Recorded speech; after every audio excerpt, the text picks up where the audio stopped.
everyone, welcome back to Cottoverdi. My name's Annette and today is another super exciting planting day. We have had a little mini heat wave here in the UK and we couldn't plant anything, but we are now at a stage where it's cooled down considerably and we may get a little bit of rain, which will really help. So we are going to be planting up the bottom bed. So you would have seen, if you've been following along, you would have seen that we put these two obelisks up a little while back, and we have two matching ones that go in the bottom border, and we've put those up off film, off camera, just because it was very repetitive, but we need to plant up that area now. So I've got some lovely exciting plants to put in. But the first thing that I'm going to do is this rose over here is the wrong one. Now, I don't know how we managed it, but we did have a lot of roses arrive at the same time, but each rose is very carefully labelled on the stem, you know, with a tag wrapped around it. So I don't know how we've managed, but this is not a blush noisette, this rose here. It actually belongs in a different spot. And of course, we didn't realise this when we were planting it because the leaves, the foliage looked quite similar, and none of the flowers are out, but it's not supposed to be creamy yellow.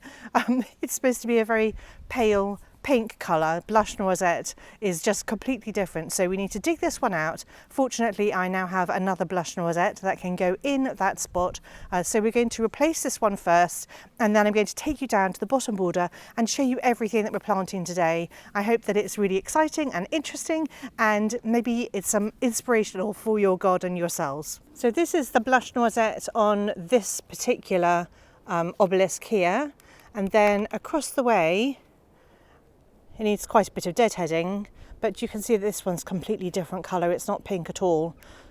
So we're going to dig that out, hopefully without wrecking too much, and then plant the new one that we have waiting in the wings right here.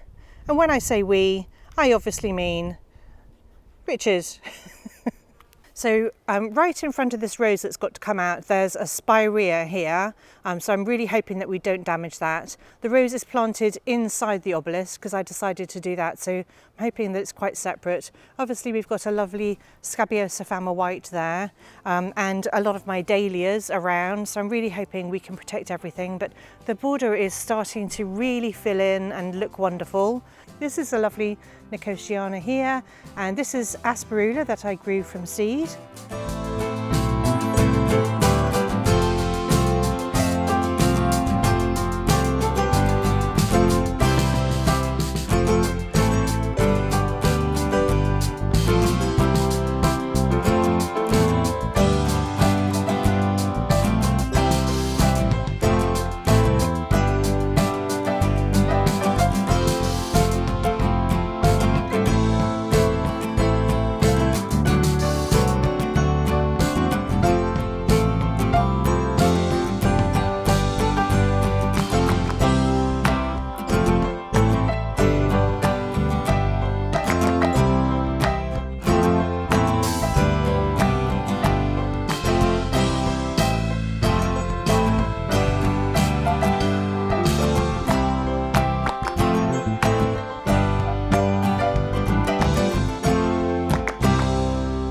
Obelisks up at the top where we just were replacing the plant with a blush noisette, replacing the wrong rose with a blush noisette, and then these are the two new obelisks down here. So this whole bed we are going to be planting up with various different things today. Obviously each obelisk is going to get a rose, and I'm going to tell you about all the plants, and let's just plant up this bed. It looks like one of the obelisks is on a wonk.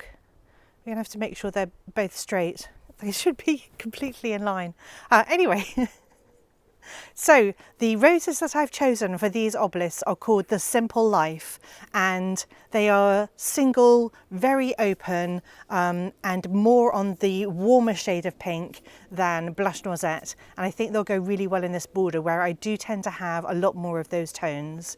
Now this rose behind me here is called Souvenir, and it's pretty pink. But as we move down the border, it definitely gets warmer down there where I've got other roses. If you haven't caught my big rose tour before video, then do take a look at that, because I go through every single rose that I've got in the garden at the moment. Although I did realise once I'd finished filming that I forgot to include 2 of them. But anyway, that's for another time. So again, we're going to be planting the roses within the obelisk. I think there's no point having all that empty space inside the obelisk, and nothing else is going to grow there. Once it's covered in the rose foliage, it's going to be really hard for anything else. Anything else will struggle to get enough light. So I think it's a useful thing to plant it inside the obelisk rather than just plonk it on the outside. So these are the roses that are going in, the Simple Life. You can see that they have actually been flowering already whilst they've been in waiting. So I'm just going to deadhead them quickly.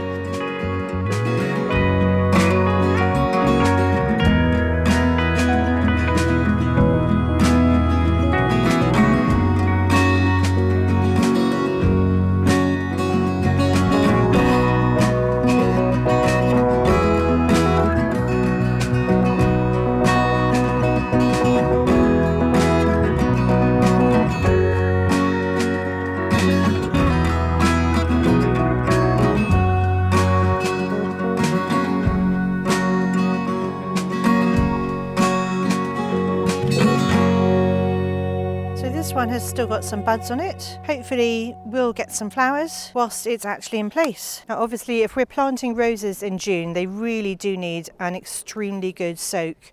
So I'm going to make sure they all get lots of water. You can see how dry everything is because we have just had this horrible heat wave. But I'm practically going to drown them to make sure they're watered in, and then I will keep up with the watering over the next few days. And then once we've given everything a really good water, we're going to mulch them in because the ground here is like dust. Then on the inside of each obelisk, I'm planting a salvia called Mirage Blue, which is this lovely purple salvia. The reason I'm planting them alongside the obelisk is because salvias really help combating black spot on our roses apparently. Now they aren't fully hardy, they're only half hardy, so they will need a lot of winter protection to get them through the winter. So I think this blue colour is really going to look wonderful with the honey tones of the Simple Life. I'm also planting 2 stragglers from my Sweet William sowing. This is an Indian carpet mix, and you can see they're looking a little bit leggy and everything, but once they finish flowering I will cut them back, and then next year they're going to be absolutely wonderful and I'll have a nice bit of colour here. This is one of my first dahlias here, Rosendale Natasha. It should get quite tall, which is why I've planted it right next to the obelisk so that I can tie it in if needs be. I'm also popping a Eupatorium snowball in amongst the dahlias here, and Eupatoriums are Joe Pye weed. They like full sun or dappled shade. They grow to about 1.2 metres tall by 70 centimetres wide, and snowball is just going to be a really lovely white colour, and I think that it's going to just add a spark of brightness alongside the penstemon that I've got in this area here.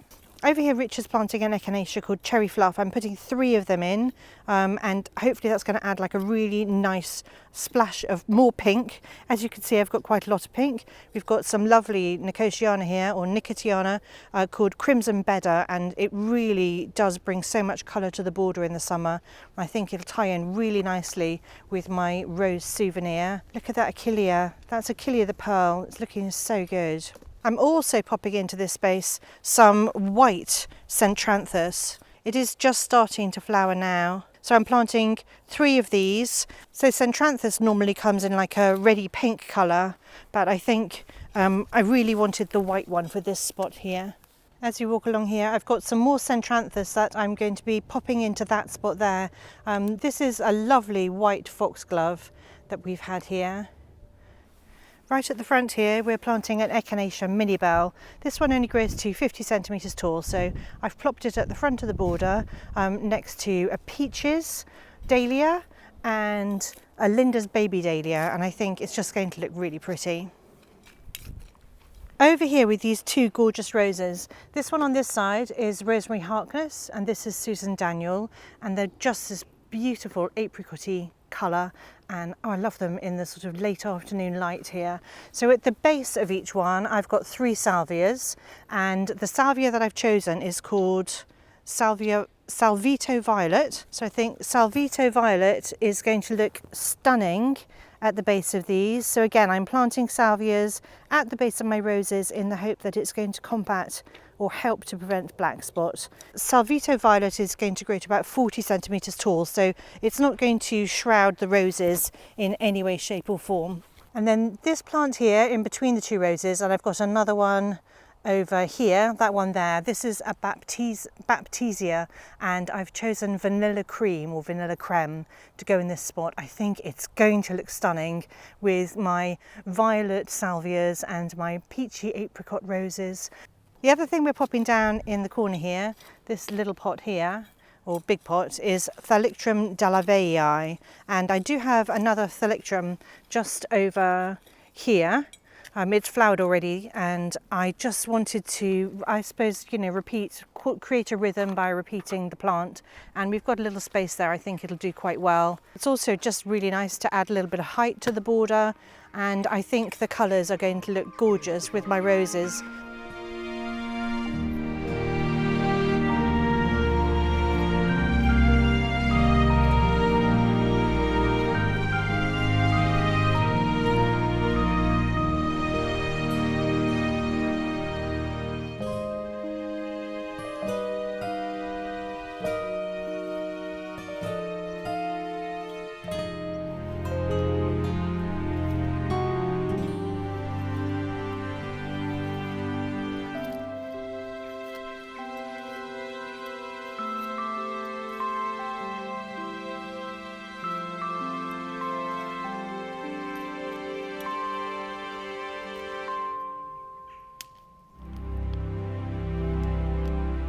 Over here under the Prunus Jacqueline, we're planting 5 astilbes. This astilbe is called Vision in Purple, and it's going to grow to 80 centimetres tall by about 50 wide. And I think it would just be a really nice mass underneath the Prunus Jacqueline. The astilbes tend to do really well in dappled shade or shade, although this one can do well in full sun, and it will rebloom if you cut it. So the blooms look like this. Now this is obviously very short because it's been constrained to this little nursery pot for a while. So I think these astilbes are desperate to get out of these nursery pots. Even though this does look like full sun at the moment, that is because this is late afternoon sun, and really for most of the day that area is going to be in the shade. So again, I've gone for a purple accent in this spot because a lot of the dahlias down here are much warmer colours. They veer on the apricots and peaches, and a lot of the other shrubs down here, in fact, take on that sort of warmer coloration. I think purple looks really nice with it. So we do still have quite a lot of space in the garden where we need to plant things, and this border desperately needs mulching. It's so dusty, especially after the heat wave we've just had. Okay, so we've come around the other side of the obelisk now, and I've got another Thalictrum that's going in here. And then I also have 3 centaureas. So these are, I think they're like the wild cornflowers. This one is called Montana Amethyst in Snow.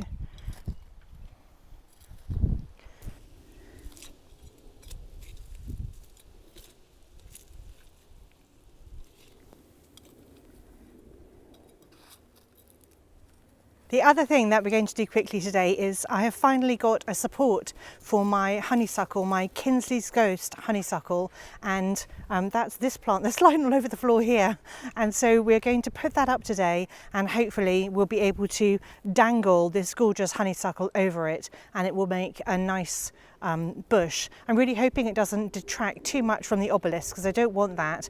And if I find that it does, then what I will do is I will move the honeysuckle in the autumn, because actually I don't want that to happen. So let's put this support up today and see what it looks like.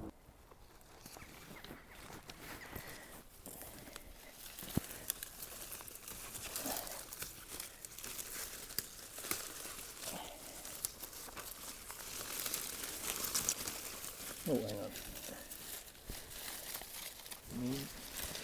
And then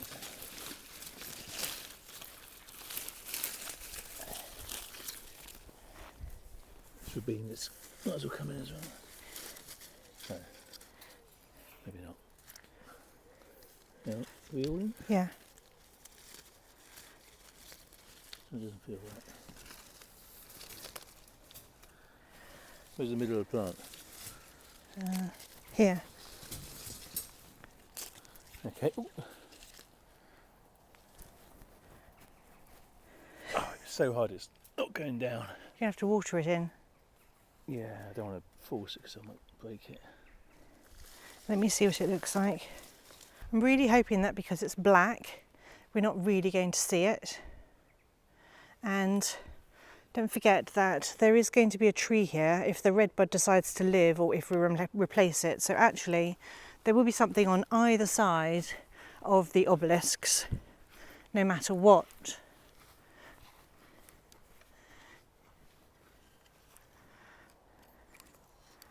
So, I mean, at the moment we can barely see it, but when the honeysuckle is climbing up it, I'm guessing it will be a little bit more obvious, but then this is where the redbud tree is going to be.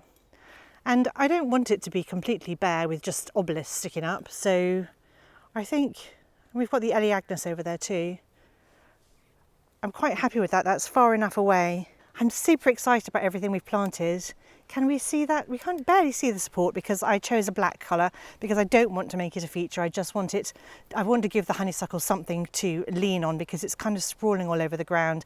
And I do think with Kinsley's Ghost honeysuckle that once the branches are old enough, they actually become quite thick and quite strong. So it could be that eventually I wouldn't need the support, but I think in general, honeysuckles need support. I have no experience growing this one. This is the first one for me, but I do love it, absolutely love it. Let's get watering and mulching.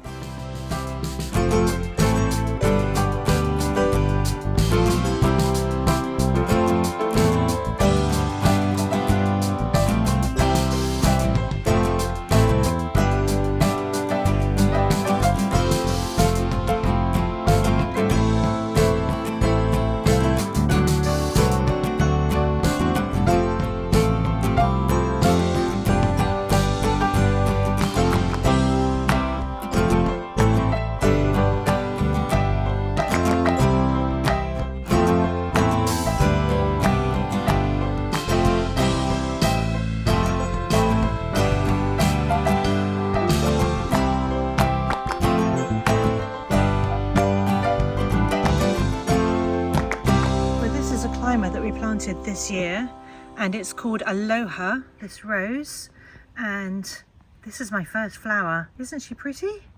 Well, I think we got quite a lot done today, even though it was quite late in the day. We need to get some more mulch, so we haven't managed to finish the mulching, but most of the important bits have been mulched and everything's been watered in, and hopefully it's all going to look absolutely amazing in a couple of months' time. And I think Cosmo has had a lot of fun racing around. Anyway, if you'd like to see more videos like this, then do subscribe to my channel because I'll be posting loads of videos, especially about dahlias over the coming months. And if you've enjoyed this video, give it a like. I would really appreciate it. Thank you so much for watching, and I'll see you all next time.